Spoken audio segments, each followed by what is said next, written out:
писари 24 солаи Маҳмад Насриддиновро дар мурофиае ки роҳ наёфт бо айби ифротӣ будан 5 сол маҳкум ба зиндон карданд. ду бор ман нисбати ба хабаргирӣ даромадам. Ман гуфтам чӣ хеле чӣ карди?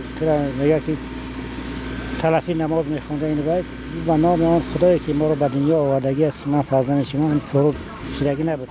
7 май дар боздоштгоҳи шаҳри Душанбе 12 муҳоҷири кориро додгоҳ ба зиндон маҳкум кард ва Ҷурабек Насриддинов писари ин мард яке аз онҳо буд. ҳукм баровардани фарзандам норозигим нисбати ҳамин судкунандаҳо ҳукм баровардану мисол адвокатҳо барои далелш ҳамиқа ки мо ҳамиқа гуфтем ягон далелш ё ки чира бо мо ҳамчун шинос шидани ба ҳамин далел гуноҳои ҳамино иҷоза надед. суд махфӣ бояд равад. ин падар мегӯяд писараш дар Русия роҳсоз буд. Чанд рӯза барои додани баёнот ба Душанбе омад, аммо ӯро муттаҳам ба ҷиноят карданд.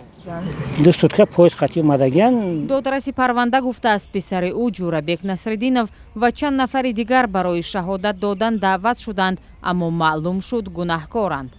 мо ҳамиқа гуфтем ягон далелш ё ки чира бо мо ҳамчун шинос шидани ба ҳамин далел гуноҳои ҳамино иҷоза надед. роҳ наёфтани хешовандон ба муҳокимаҳои додгоҳӣ бо баҳонаҳои пинҳон доштани асрори давлатӣ як мушкили умда дар додгоҳҳои Тоҷикистон мемонад. ҳомиёни ҳуқуқ мегӯянд, дар ин сурат шаффофияту одилона ҷараён гирифтани муҳокима суолҳои зиёдеро ба вуҷуд меорад.